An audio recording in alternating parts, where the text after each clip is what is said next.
All right, we are live and welcome to the first mock draft of the 2025 season for the Ivan Herrera Show. And I'm really amped. It's the first day of July. Our mock drafts are now winding down to get ready for the real thing. We have our fantasy drafts just around the corner, and I figured it'd be apropos to bring one of my best friends in the whole wide world. That's going to be Mr. Cole Crockett. Cole, welcome back to the podcast, man. Hey, appreciate it, man. Thanks, Ivan. Love being on the pod. So thanks for the invite. Let's get this. I guess it's now socially acceptable to be drafting now. So now we're actually showing ourselves doing so. But whereas, I mean, we're just like drafting without telling anyone for a while before that, I'm sure. That was definitely the case. Cole, I actually blame you now for being confident and being in more than 10 plus leagues, because when I heard 2 years ago how involved you were, that's when we knew that we were meant to be best friends, because that's right. Well, one, we went to downtown Los Angeles in the middle of Skid Row to watch a live fantasy footballer show. And that's where this whole began.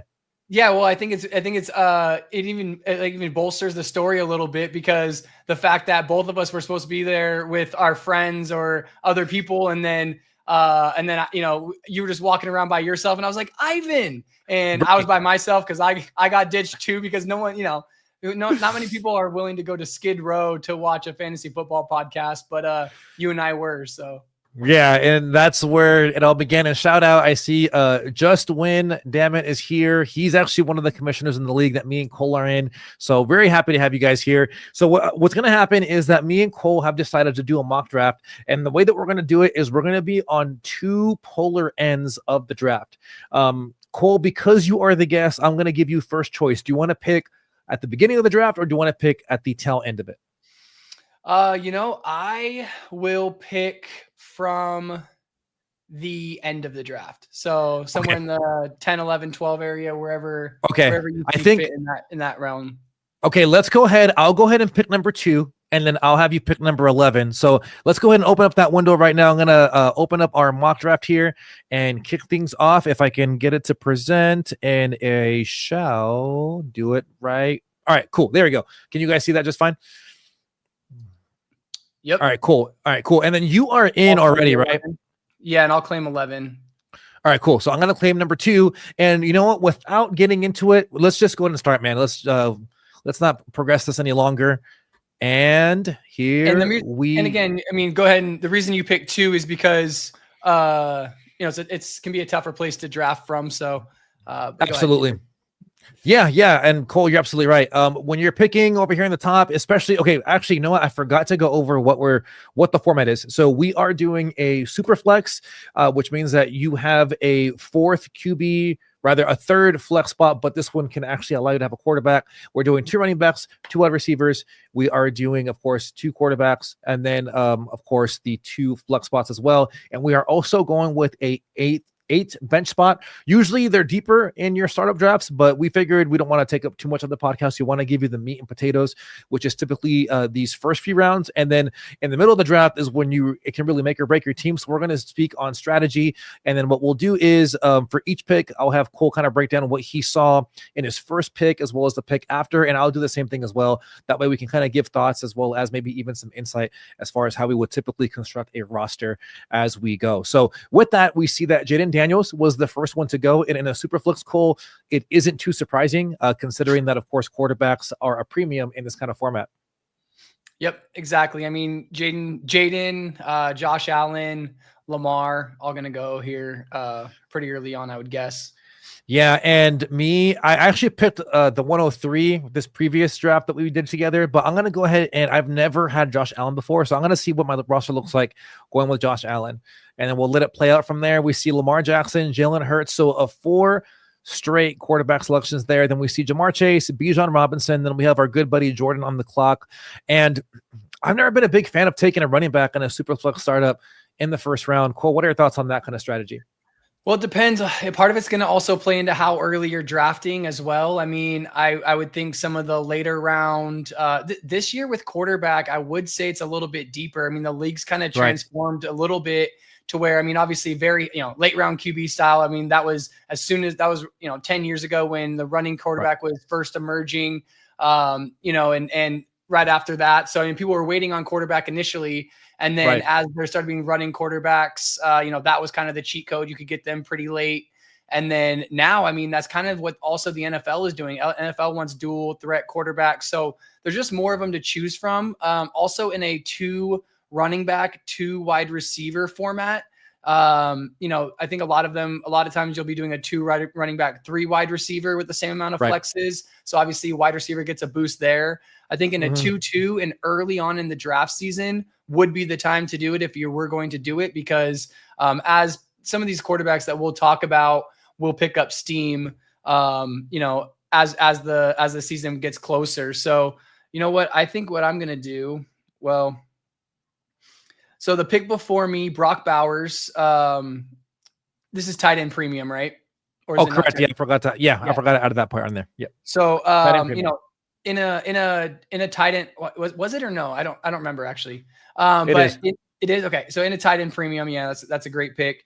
I kind of see the skill position players as somewhat of like a first 6 with Bijan, Saquon, Jahmyr Gibbs kind of being the top 3. And then in the wide receivers, Jamar Chase, Justin Jefferson, CeeDee Lamb.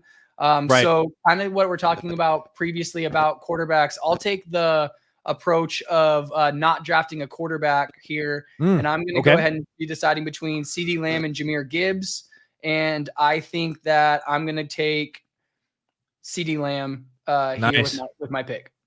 Yeah, I do like that option. And I think that Bowers right now, it's crazy how much of a cornerstone dynasty asset he's being looked at right now, because this isn't surprising seeing him go in that first round, especially during that range between that mid to late range. And because of course, the offense that he's in, he's essentially a wide receiver that lines up at tight end. So I do like that pick as well. Now I'm curious with this one, because I think you bring up a very good point. If you're not going to go quarterback in that first round, I'm assuming you obviously want to leverage at that point, getting some kind of positional advantage. So is this where you're looking for 2 wide receivers, or are you looking for a pair of wide receiver running back? How are you approaching this turn now, being that you're now back up with the pick?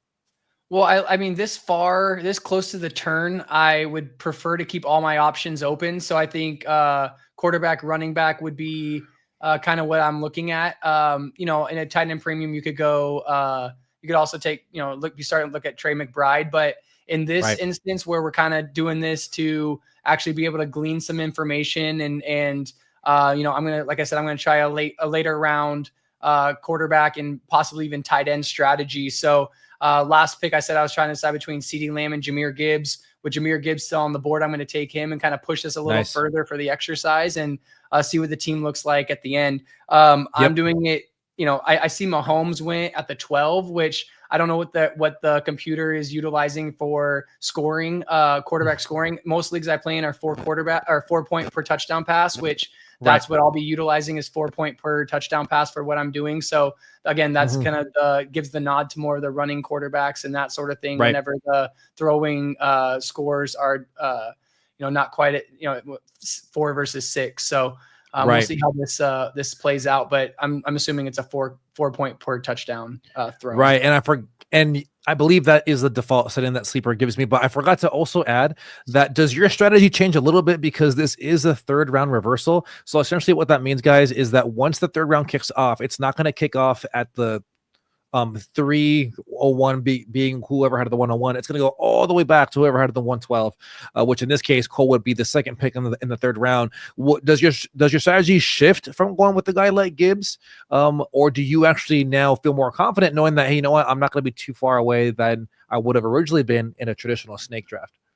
Yeah, I think, if you want to kick quarterback down the road, I would probably do so more in a 3rd round reversal when you're drafting late because, obviously there's still going to be quarterbacks available to me, even if it wasn't. But in this, I can actually still get, a more elite quarterback still. So And that's what affects my pick right now, Cole, because right now I have Josh Allen, so I'm very happy with who I have at quarterback.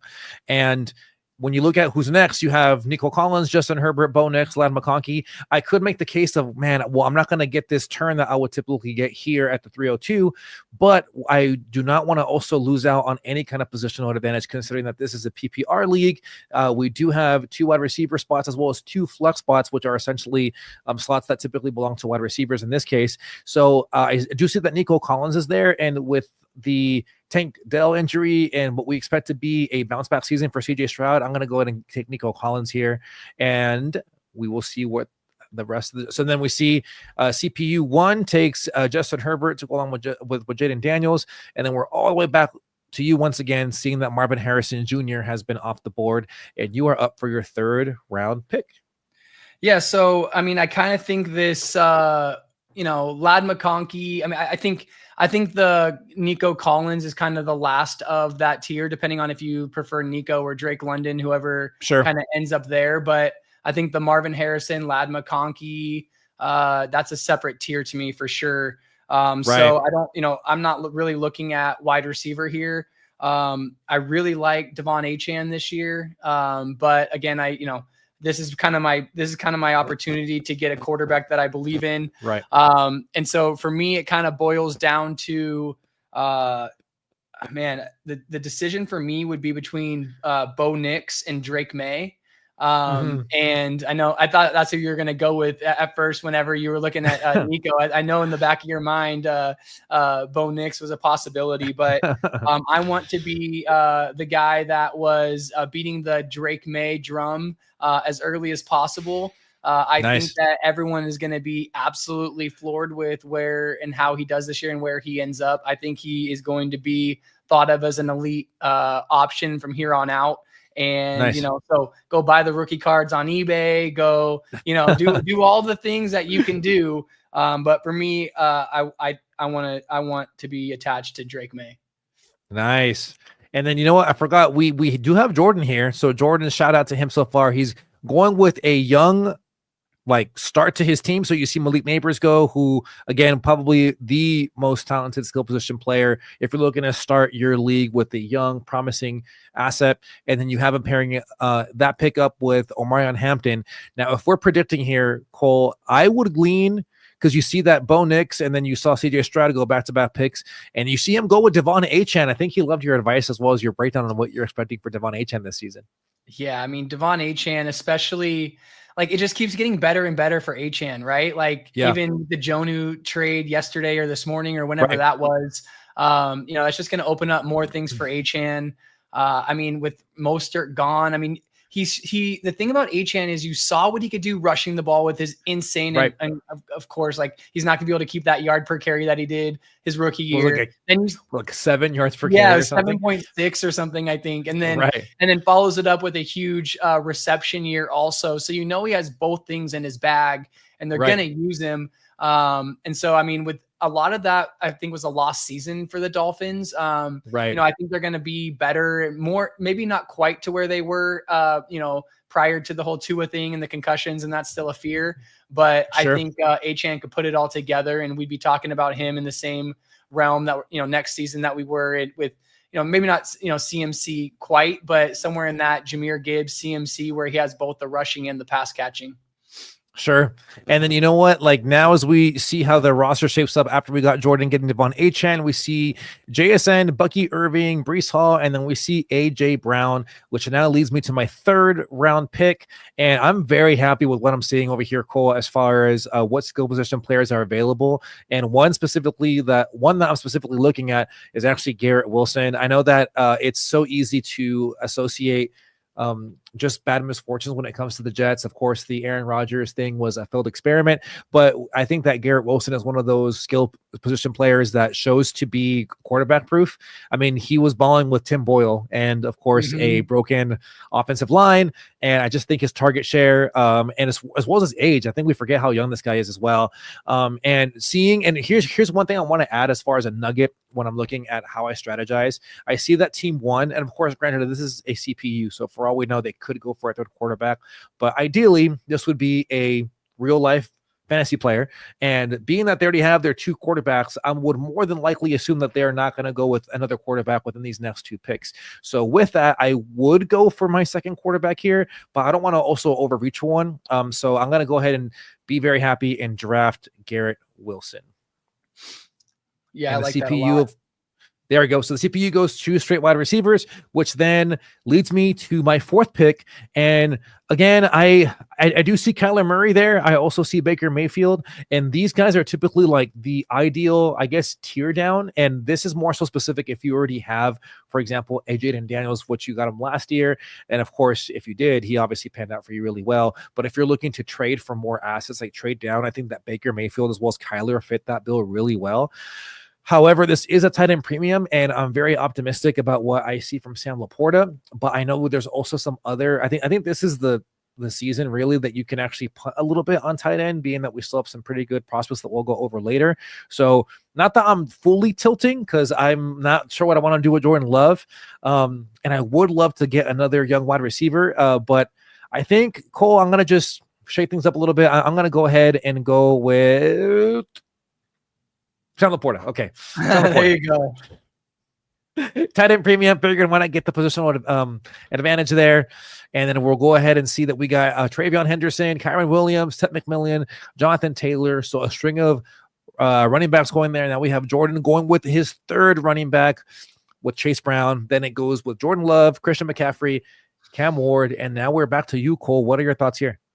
Man, I have some later quarterback targets that I'm kind of looking at, Right. but it's kind of hard to pass up a Kyler Murray right here and do what I was saying on just making this thing happen with a couple trademark skill position players. And again, I mean, with Dynasty, like I think some people do overvalue a little. I mean, of course, obviously I don't want to, I want to be the Drake May guy. I don't want to be the, the old dudes guy. But Right.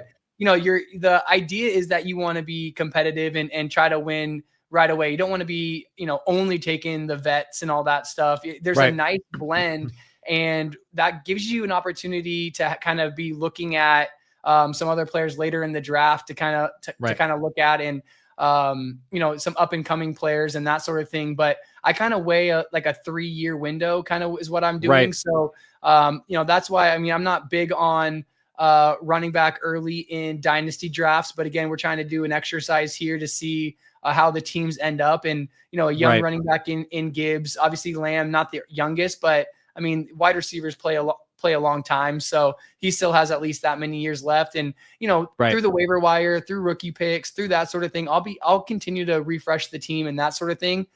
Quarterback is going to be the hard one in a super flex league that, if you take, old quarterbacks, or you don't get some young guns, you're going to be in trouble. But, with the skill position stuff, you can kind of figure that out, especially if you go a little quarterback heavy towards the end, because quarterbacks are liquid assets in super flex dynasty leagues. So I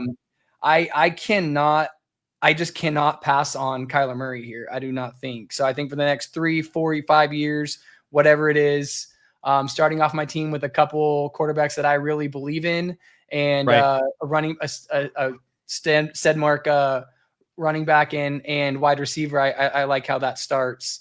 Nice.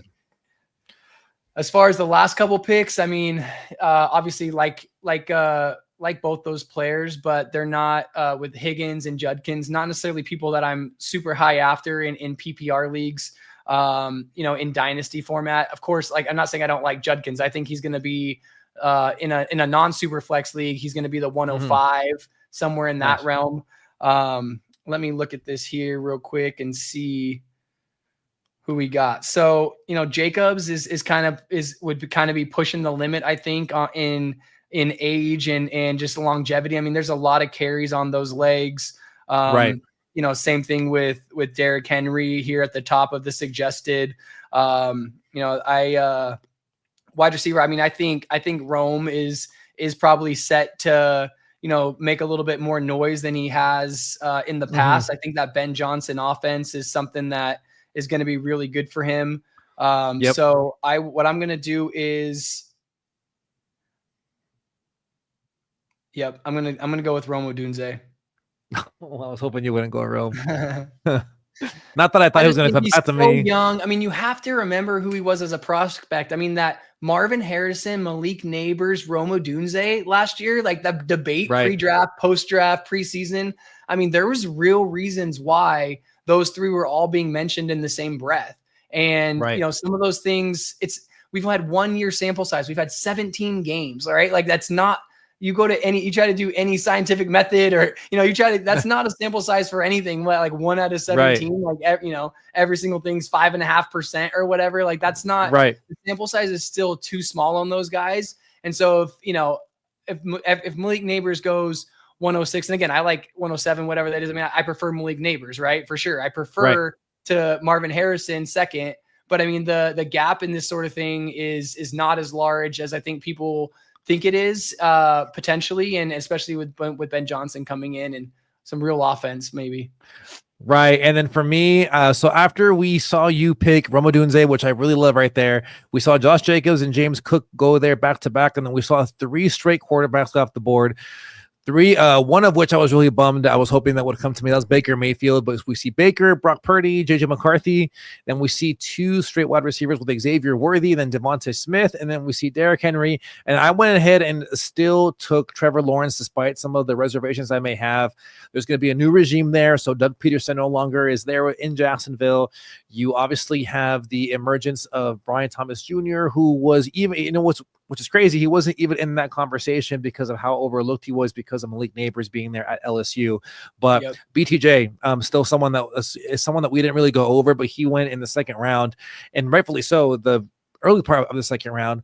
And you couple that with, of course, the addition of, why am I drawing blank? Travis Hunter. Who did they just? Travis Hunter. Yeah, I just had a brain fart. I almost said that Luther Burden. But yeah, Travis Hunter's there. Plus you have BTJ. I know there's a lot of question marks in that running back room, but I'm going to believe in the young talent and potential of Trevor Lawrence there. And then we see Tyler Warren, and this actually bummed me out, which kind of made me almost regret taking Laporta, because I was thinking, okay, what if I got like a Kyler here and then pray that maybe like a Warren comes down over here for me. But I am still happy with Laporta there.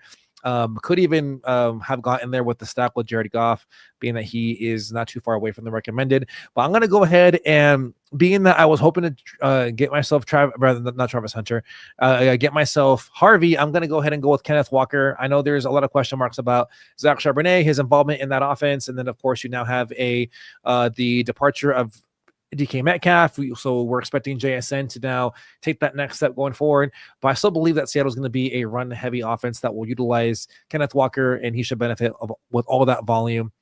And with that, let's go ahead and continue on this mock draft. We see Terry McLaurin, Emeka Egbuka, Zay Flowers, Jared Goff, and now we are back to Mr. Jordan. And if I had to bet money here, I'm thinking another. I thought you were going to take Penix. I thought that's who you. I thought that's who you're looking at there. I mean, I really like you like Baker of that last round. I really like McCarthy. I like Lawrence this year. Again, we have to readjust what our expectations are of him. I mean, in light of what he was supposed to be, I don't think he's going to be there this year. He was supposed to be the next, Andrew Luck or whatever, and that's not going to happen, I don't think. But the Baker, you liked Baker. I like Purdy, just got the new contract. Going to have to sling it around a little bit. And I think I'm going to surprise some people here is what I'm about to do. I don't know how. Man, I could get him. I got a computer drafting behind me with one. He's going to.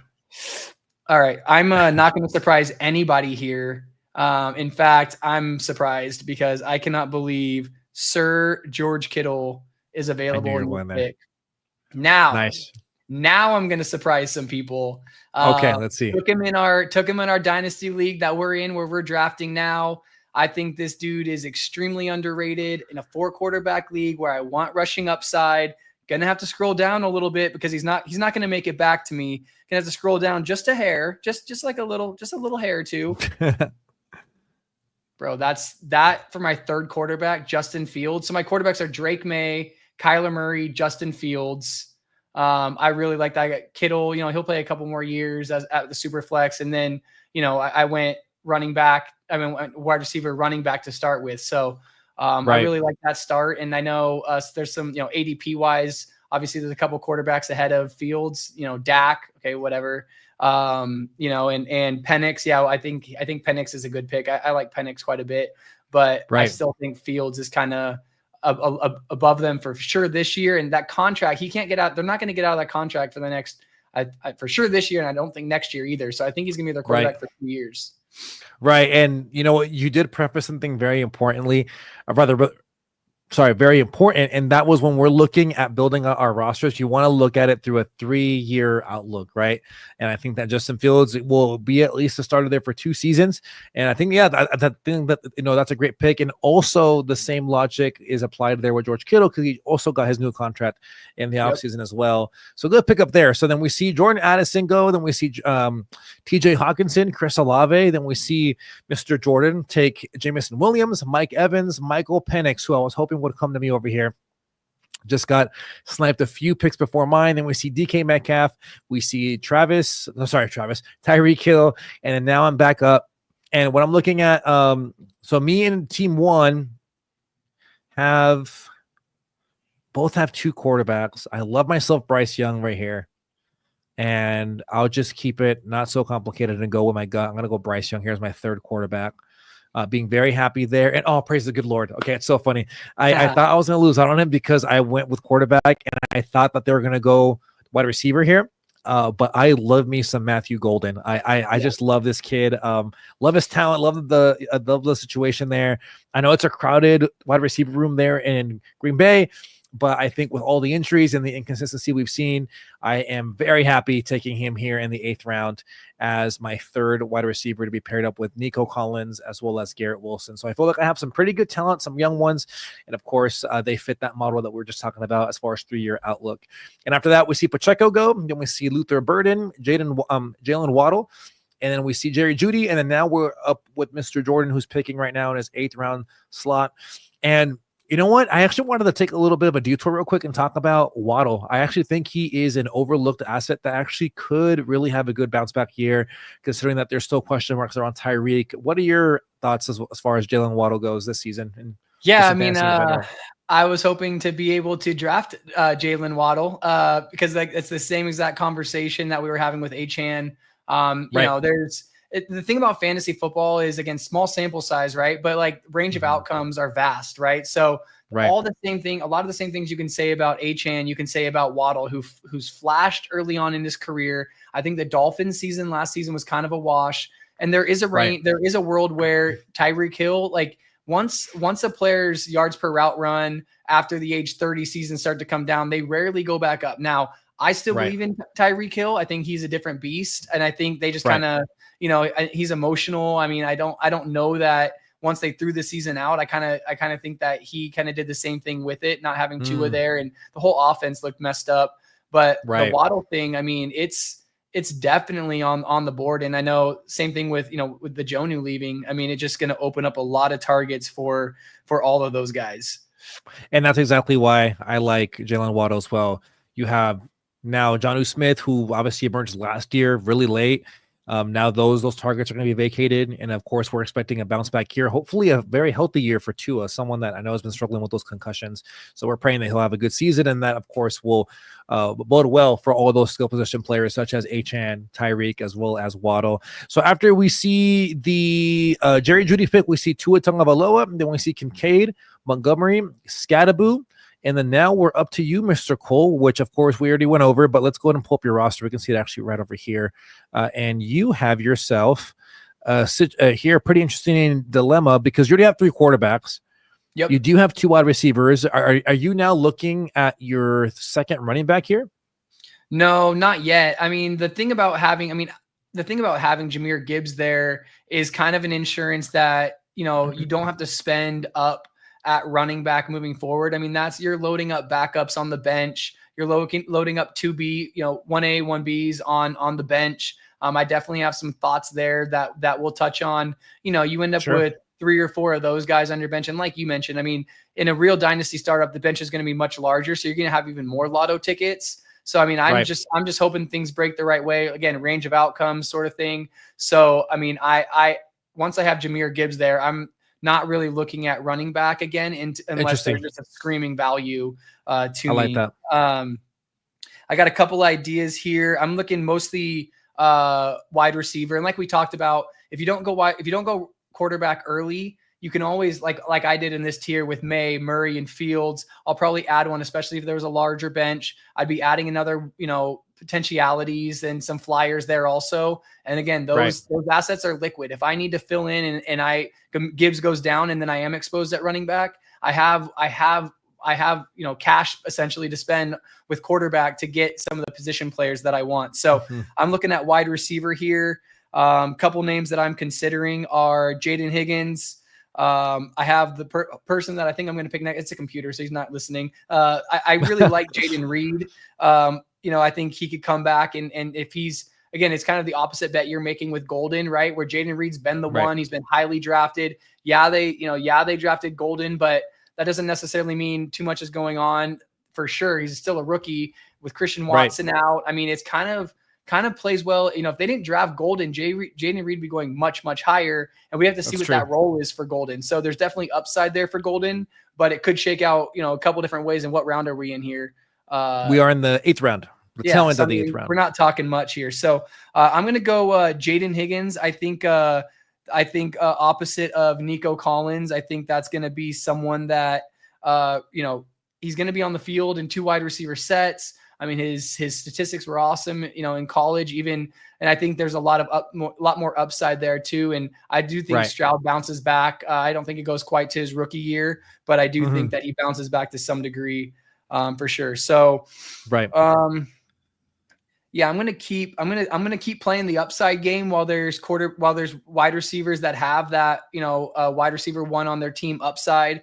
Obviously, Brandon Ayuk is next up as far as suggested on the ADP injury concerns, and there's definitely some competition there. Pearsall came on late in the year. Really like Josh Downs, but again, until that quarterback situation is figured out, he's a great player for sure. But then it's the quarterback situation isn't great. We'll see how that happens. And again, I'm not overly impacted by that, but at the same time, I want to be picking and choosing things that I can see a path forward. So youth with Jaden Higgins, I can see a path there. I'm going to take Jaden Reed here, though it's probably a little early for most, just because I think he can still be something for the next, 3 to 5 years. Right. And I think that you're covering a very good point too, understanding where you're at in the draft. And of course, knowing that statistically, he more than likely wouldn't be coming back to you. So in this case, it is truly hey, if you see someone that you like, go ahead and get him. Of course, we're not by any means advocating that you overreach, but reach within reason, knowing that, of course, Jaden Reed would be probably the best among those tiers, especially if you're looking at youth-wise as far as their involvement in the offense and what's been proven already. Of course, not that we don't like prospects or even picks such as Sutton or Ayuk, but I think there's more question marks there. Granted, even Reed has his own, but we at least would feel comfortable with you going there, being that, of course, number one, everything that you just outlined. And I think the other thing too, knowing that he may not even come back to you just based on the numbers alone between your next pick within round 9 and as well as round 10. So after we see Jaden Reed go with you, we see Cortland Sutton, Brandon Ayuk, who we just aforementioned, and then we see Brian Robinson, Jackson Dart there for Jordan, who's now has a pretty solid roster there with Malik Neighbors, Orion Hampton, Achane, Chase Brown. Now he has Purdy, Pickens, and Jamison Williams. I mean, a lot of good upside there as far as ceiling goes for those boom weeks. And then you got Tua Tagovailoa and then Jackson Dart. And then we see Malik. We see Mark Andrews, James Conner, Tucker Kraft. Then we see Trey Harris. And then now I'm up here. And I have a very same. I was actually hoping it would come to me there. I know we're looking for that second wide receiver, right, to go behind Ladd McConkey. Right here, very similar to you. I'm more so looking at a running back a little bit later. But who I'm looking at right now doesn't really intrigue me. I know that you had mentioned Josh Downs, the talent there, of course, the question marks there at quarterback. But assuming that Daniel Jones is going to be the starter, and we're seeing like reports about how he's killing it right now as a QB1 there for Indianapolis. I'm not fully having Josh Downs be my number 1 receiver, being that I already have 3 of them that I'm very happy with. So I feel really comfortable with Josh Downs filling in that flux spot for me on a week in and week out basis. Of course, Granted, all those question marks as far as who will play under center. And of course, we're all very skeptical about what that would look like if it was Richardson, because we've seen even Flacco be able to have Pittman as well as Josh Downs look good. But I think that Josh Downs took a step forward to make me feel confident with taking him here. And that's well, what the good news with him being your fourth receiver too is, if it doesn't go well and you're not playing him, then they're not doing well, and they're probably going to be drafting, higher next year in the draft, be able to get a good quarterback. Right. So again, it's really that there really is a pick and choose, somewhat of a nuance to where, especially as your fourth wide receiver, you can look at it differently. He's not necessarily going to be starting for you. So he's either doing well this year or they're not. The team's not doing well. Daniel Jones wasn't it. Anthony Richardson wasn't it. And they're looking at another quarterback early next year. So right, and then now that hot, I don't know if your screen went away or if it's just on my end, but the computer's liking your draft. Yeah. Whoa. I don't know what happened there. You can still hear me though, right? I can hear you. Yep. Oh, okay. That's strange. Sorry. Excuse the technical difficulties. Let me just reset my camera real quick. But in the meantime, though, I'll still talk through it. We'll talk through this dark abyss of a camera that I have right now. Okay, cool. So we see that it went Josh Downs, and then it went DeAndre Swift, then Khalil Shakir, and then I'm back. There we go. Okay, cool. Let me fix that real quick. There we are. I really I think, again, we're talking whatever, 9th, 10th round, wherever we're in the 9th round. No, we're in the 10th round now, but in the 9th round, you really want to build your team. Of course, you want to shoot for upside, like I was talking about, but a player like Khalil Shakir, I feel like he's almost inevitably going to finish the season better than where he's being drafted. He's shown some flashes. He was, Matt Harmon was heavily regarded coming out of college, good route runner. And now with even, there's just fewer and fewer targets in Buffalo. I like the Shakir pick quite a bit, actually. Right. So now we're looking, and I'm not seeing anyone here that is jumping out and saying, draft me. Like I look at Chris Godwin, and of course, all I'm thinking about is Emeka Egbuka taking touches away from him. I look at Travis Etienne, and I think of the question marks there, considering who they just added with Tutton in the draft. And then you still, of course, have Tank Bigsby. I mean, of course, he had those ball security issues. And Tony Pollard doesn't really intrigue me there. And then Keon Coleman, I like a lot, but I think Shakir is going to be that wide receiver one there. And I guess it wouldn't be the worst thing. So I'm not really too happy here, but I know I have a long ways to pick between now and my next pick. And I see no one that I like right now, Cole. So I am like, for example, I see Trey Benson, I see Tutton, but those are guys that I won't really want to go as my second running back. So I'm going to just go ahead and go with, I really am stuck here, dude, because Tracy, I mean, I know he was the guy there last year for the Giants, but we believe that Scadaboo's going to have some really heavy involvement there in that offense. Pollard is the running back one as far as how the depth chart is laid out, but I do really think that Spears is going to take that step forward. So, and then Charbonnet, I do have the Kenneth Walker, but I don't think it makes much sense as far as my roster construction to have the handcuff be in that second running back slot. So, being that I'm currently live and tilting, I'm going to just go ahead and go with Pollard. So, that way I can at least feel good about myself, knowing that he is the running back one in this Tennessee offense that we're hoping will take a step forward with Cam Ward there. But I wouldn't be lying to you if I didn't say I had some concerns because of who is behind him with Tajay Spears. Yep. Yeah, and that makes sense. But again, I mean, the running back position is just going to be something like when you're talking about the 10th round here, you're going to be looking at names that you don't necessarily love. So that's just part of it. Whenever you go one running back out of the first 9 rounds, but again, that's game theory optimal, as they say. So I mean, it doesn't look pretty, but whenever it's worked out well for him in Tennessee. And, the year that he was supposed to be the dude in Dallas, like it's they call it flop lag, poker term, but when something happens a year later than it's supposed to, he put together a really good season with no quarterback. And now you get, Cam Ward coming in there. There's definitely some upside for that offense and for Pollard. Right. All right. So after the Pollard pick, we see Kyle Pitts go, and man, we have just been waiting for that draft Pitts to actually pan out. And then we have Njoku, Travis Etienne, Charbonnet, and then of course now we are up with Tyrone Tracy. Then we see Aaron Jones, Keon Coleman, Chris Godwin, and Cole. You are up now for 2 of the next 3 picks. I love it. So a couple people that I'm looking at here. I mean, if I wanted to address running back, I could take we're talking about taking flyers on high upside. You pull up Player Profiler on Tootin and you see, I mean, he's out of this world as far as his measurables and all that stuff. So definitely someone you could be looking at there. I am a big fan of another player as well.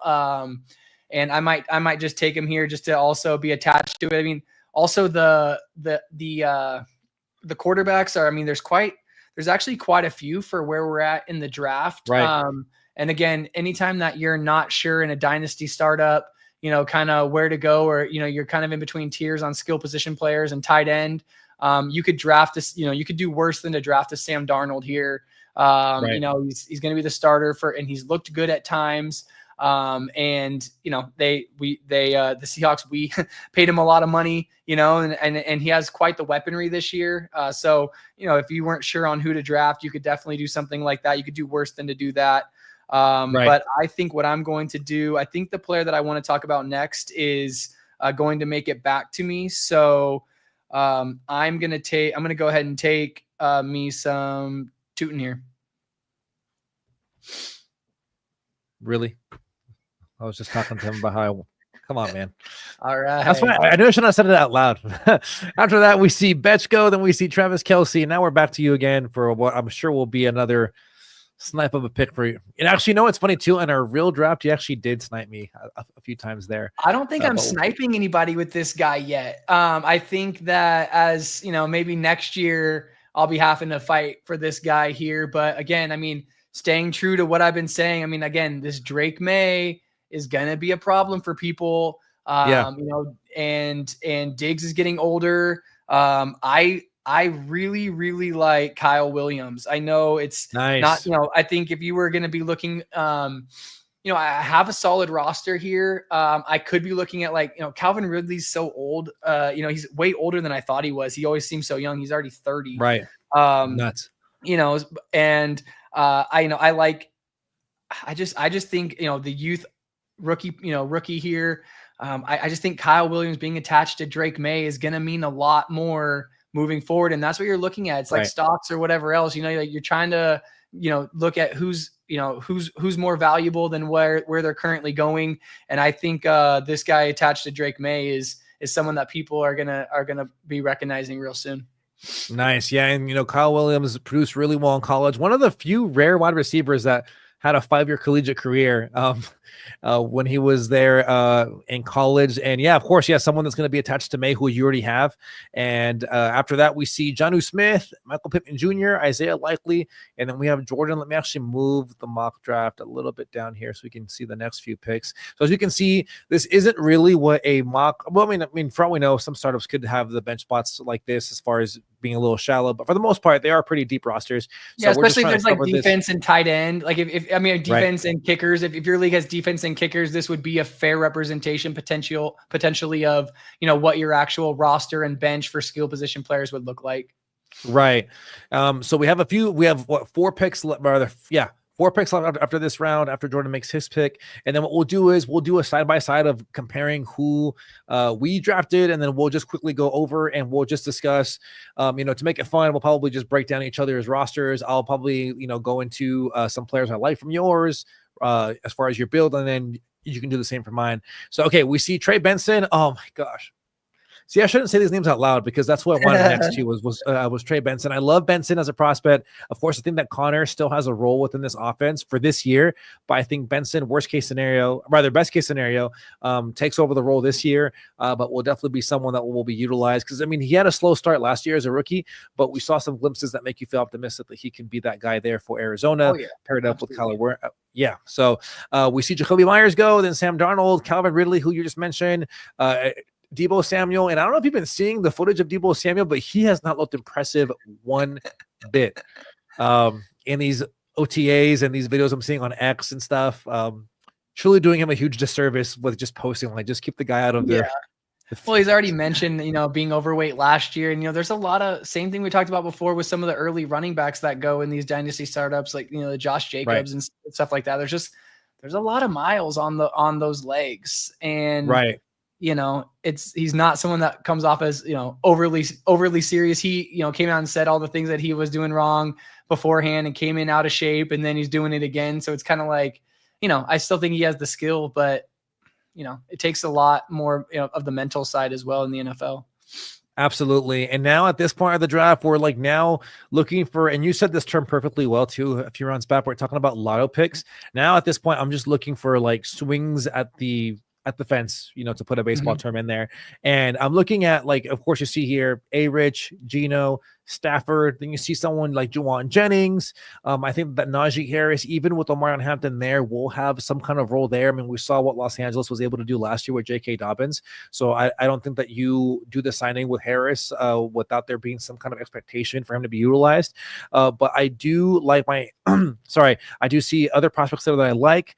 And I feel like they'll come back to me there. So I'm going to go ahead and go with Juwan Jennings here, praying that one of the guys I like comes back, and he does. Yes, very good. Okay, and that's going to be Jaden Blue, one of my favorite guys in the draft. Of course, you have Javonte Williams, Miles Sanders, older guys there, and I believe that he has a path to have not only usage but also be effective. But I don't think it'll be in the beginning of the year, but I feel okay with that, being that he's my 12th round pick in a startup there as my third running back. And then after we saw Blue go, we see Harris, A-Rich, Ferguson, we see Cooper Kupp, we see Taylor, Warren, McMillan, Jalen McMillan, and then we see Javonte Williams, and now we are up to Cole for his next pick within the 12th round. Yeah, so the guy before me has a couple tight end. After me has a couple tight ends. So I definitely think I'm going to be taking a tight end next. I don't think the guy that I want is going to go. There's a couple ways I could do this. I could take Diggs here, and no matter what, have the Drake May wide receiver Williams one. I definitely think Diggs got a little bit of juice left, and if not, that's no problem because I have Kyle Williams and kind of play the long game here in this dynasty startup. And again, in dynasty, I'm far less worried about having two wide receivers from the same team, especially if one's a rookie and one's an aging vet. If you believe in the quarterback as well. That's a really high priority for me potentially. I really like Jalen Noel here, but I already have Higgins. So you're kind of making a little bit of a bet on who is going to be the better wide receiver. That's a little bit different, right? Where if two rookies on the same team is different than, you're trying to play to win, right? Only one team can win.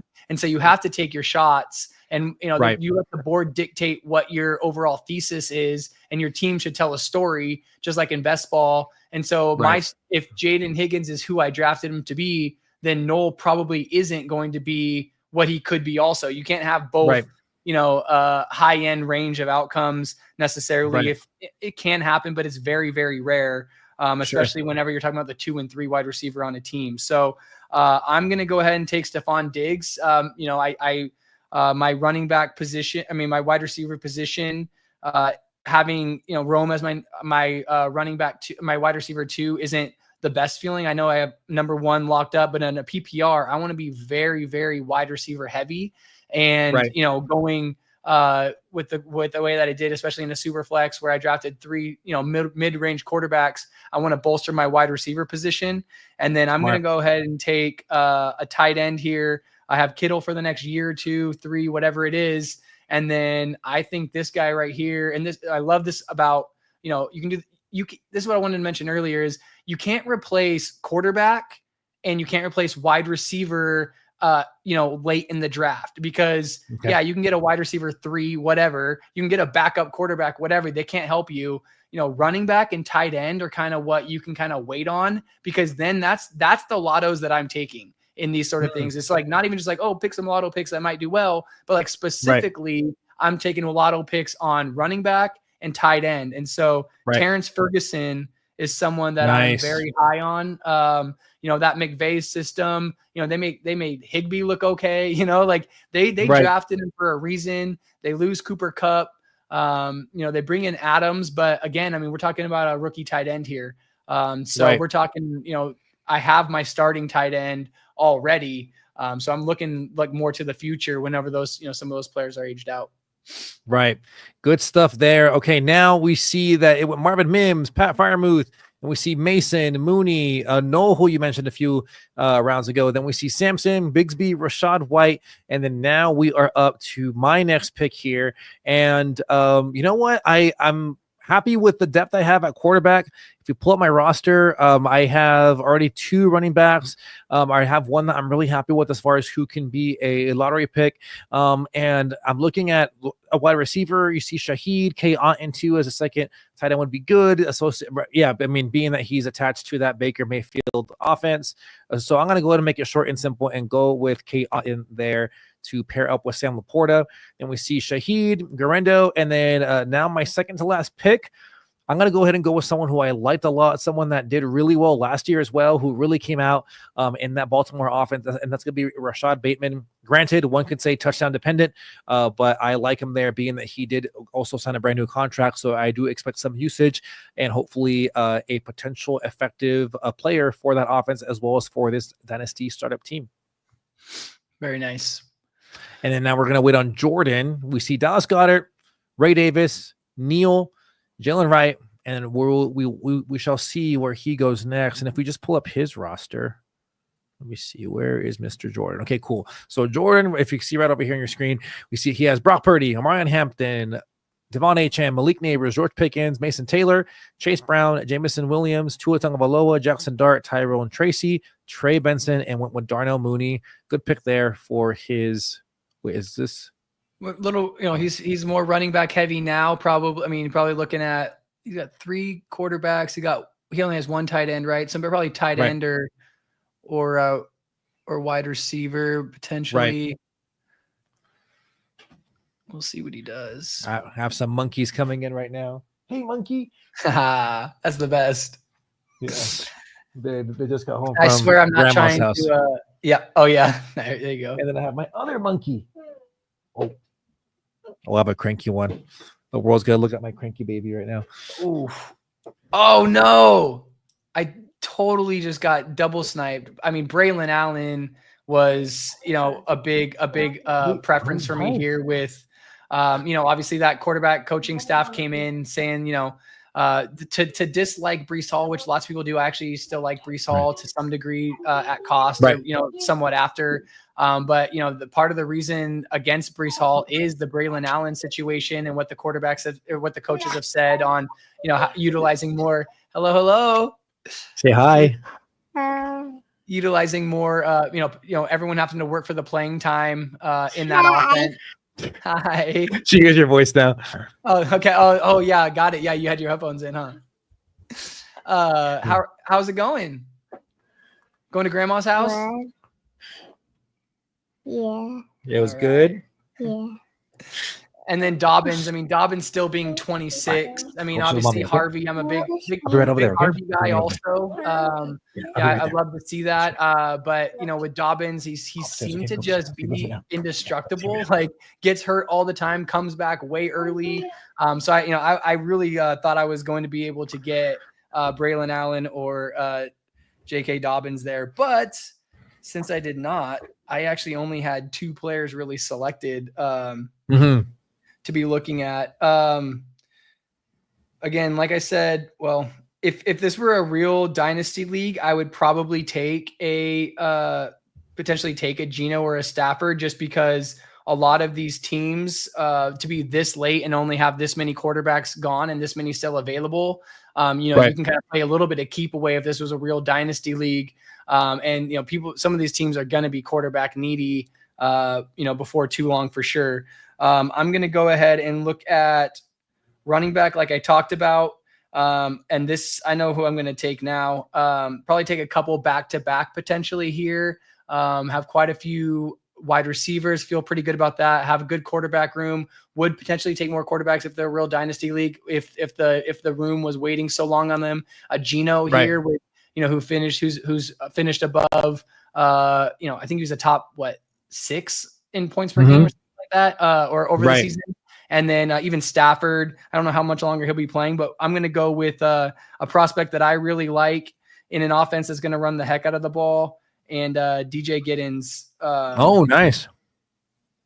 Is I think he's pretty underrated quite a bit. And then I guess we're talking about shooting our shots, right? We said exactly this is exactly what we're gonna do with running back late. I talked about Josh Jacobs having a lot of miles on his legs. You see how high he's going. You see how whenever you want to find offense, you want to find coaches that are willing to play one running back. When you're taking the lotto picks, you're not just picking up some random guy's backup that the coach is like, they're already getting, they don't use a workhorse, but Jonathan Taylor, and the same thing in Green Bay. If these guys go down, if Josh Jacobs goes down, Marshawn Lloyd is going to be a problem for people because they're going to feed their running backs. That's what they do. They want to establish it and they want to just keep running people over. So I look for my lotto picks. I'm looking at a lot of different things, but in running back, I want to know what coaches will just, ride a horse. Nice. Very cool. Yeah. And I think you're right. And now you even put yourself in an advantage where, say, God forbid there was an injury to that starter, you now have a running back one in a flex spot, being that you have Jahmyr Gibbs already at that slot for you already. So it just gives you an advantage, especially, of course, leveraging a fortunate situation like an injury. And after your Marshawn Lloyd pick, we saw, it cut off from me over here. Elick. Yeah. I don't even there you go. Yeah. Name, but Tennessee. Yeah, Elick. Yeah, Tennessee wide receiver, Rico Dowdle, Marquise Hollywood Brown, Tank Dell. We see Arroyo for Seattle, Wanda Robinson, who I like there too at that pick. Then we see Gordon, Bryant, and then now we're on to my final pick. And just like you said, typically I would go with another quarterback here, considering who's available there. 2 more and picks. Of course, do I have 2 more picks? I think so. No, 2 more bench spots. Oh, okay. I thought this was the last one. Okay, you might be right. I could be wrong though. Yeah, we shall see. Okay, so I'm gonna go with someone that you sniped me from a league. So I'm gonna just make up for it here by getting Strange. To go. Oh, you're right. Yeah, there was 2 more picks. Yeah, you're absolutely right. I'm sorry, there was 2 more. And then from there, I'm gonna go ahead and go with Gino. Just having that quarterback there, he's gonna be obviously the guy there in Las Vegas. Then we see Hunter Brooks, Roshan Johnson, who I like there as a great handcuff, kind of similar to what you're saying there, behind DeAndre Swift. Then we see James, and then we have Jordan there as he gets ready for his second to last pick of this mock draft. Jacquez Hunter of the Rams. That whole situation, that running back too, if Kyron goes down, is going to be a battle, and whoever wins that, like we talked about, is going to be a workhorse. We've seen that with McVay. So that's, I like the Hunter. I like taking shots on Corum, depending on which, who falls and who you can get. Again, these are lotto picks, and they're just in there, but they're sensible lotto picks. They're, there's a thesis for each of them. So let's see here. So looks like I have 2 picks left. We talked about, Stafford being a potential, I liked your Strange. I like that Strange pick quite a bit.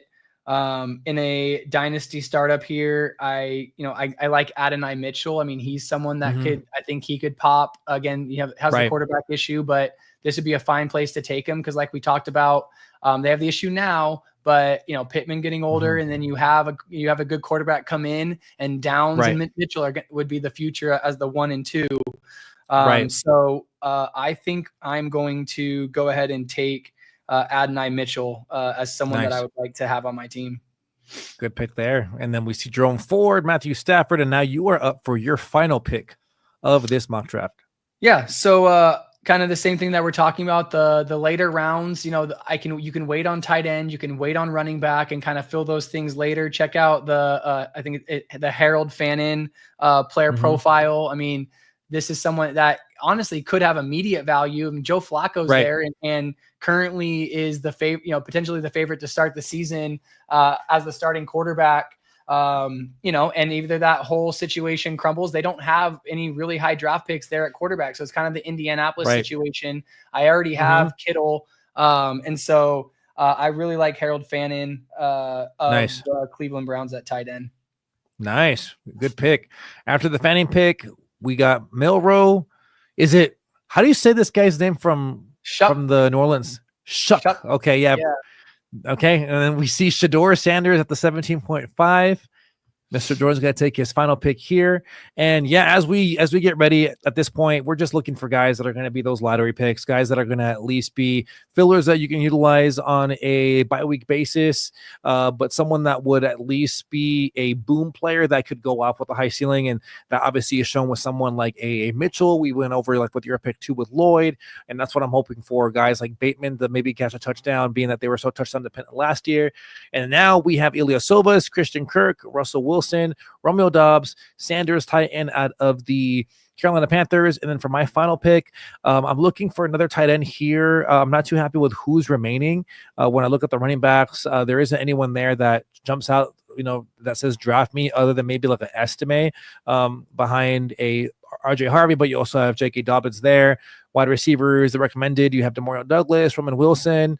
I do love Calvin Austin there if you're looking for maybe a dart throw there in that Steelers wide receiver room. So I'm going to go ahead and just go with another tight end here, and I'm going to go ahead and go with Cole Kmet. I know that there's Loveland there, but maybe a veteran that could be a good fill in there, depending on how fast he can progress. Loveland, of course, within this Ben Johnson offense. But now that we have concluded, let's pull up these rosters real quick. So the roster we'll have here, let me actually see if I can, is there a way that I can just click on your roster? Yeah, I could. Okay, cool. So let's highlight yours. Is there a way I can bring this down? Yeah, there is. Okay, cool. All right, so Cole, let's see. You went with CeeDee Lamb, Jahmyr Gibbs, Drake May, Kyler Murray, Rome Odunze, George Kittle, Justin Fields, Jay Higgins, Reed, Tutton, Williams, Diggs, Ferguson. Oh, sorry, I forgot. This is covering. Let me go this way. There we go.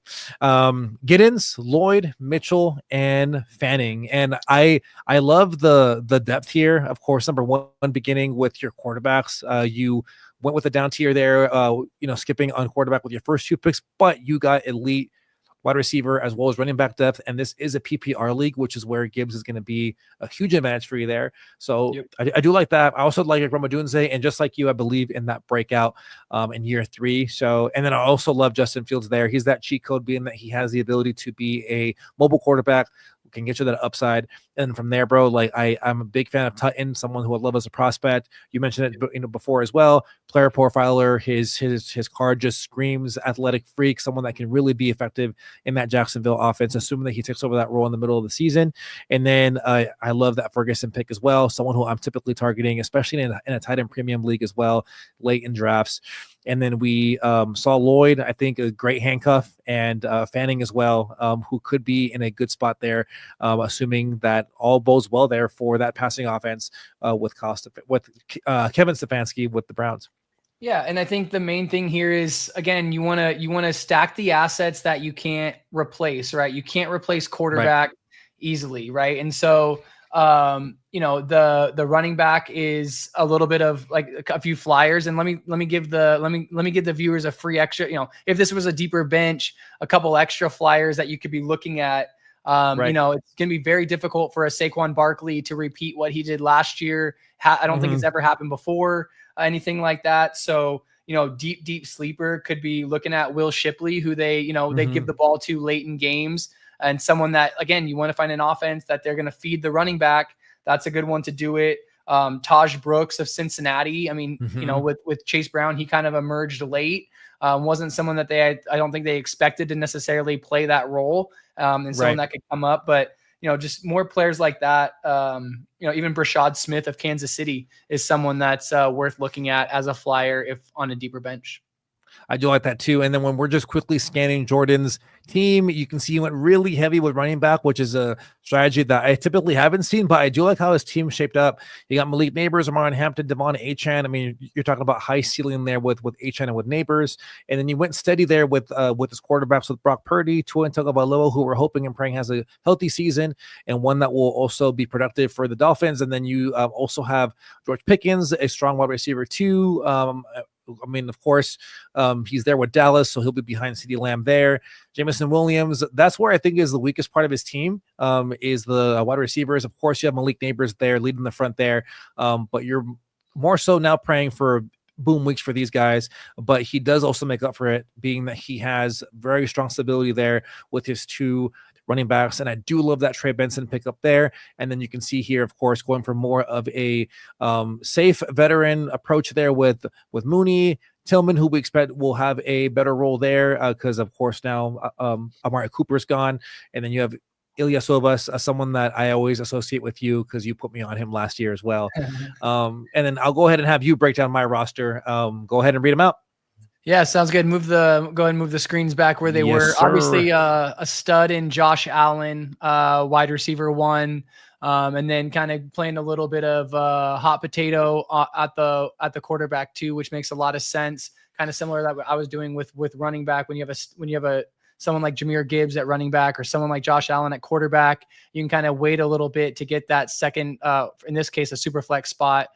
Trevor Lawrence, you're kind of betting on the rebirth of some people, the Trevor Lawrence, Bryce Young, that they're going to be better than they were last year and have shown real late with Geno Smith in case those two things don't pan out. The wide receiver position, obviously a strength for you with Nico and Garrett Wilson up top. And then a couple flyers on some younger guys in Golden and Downs with some good paths forward. Jennings and Bateman kind of play the same game in a way where it's a little bit of established veterans, probably not the ones on their team, but in a flex spot can get you some points. And then in a short bench like this, it's a little bit more difficult to do. But with running back, probably the area which is the spot that you want to be light on in most cases. The Kenneth Walkers. I think he's going to have a good year this year in that zone scheme.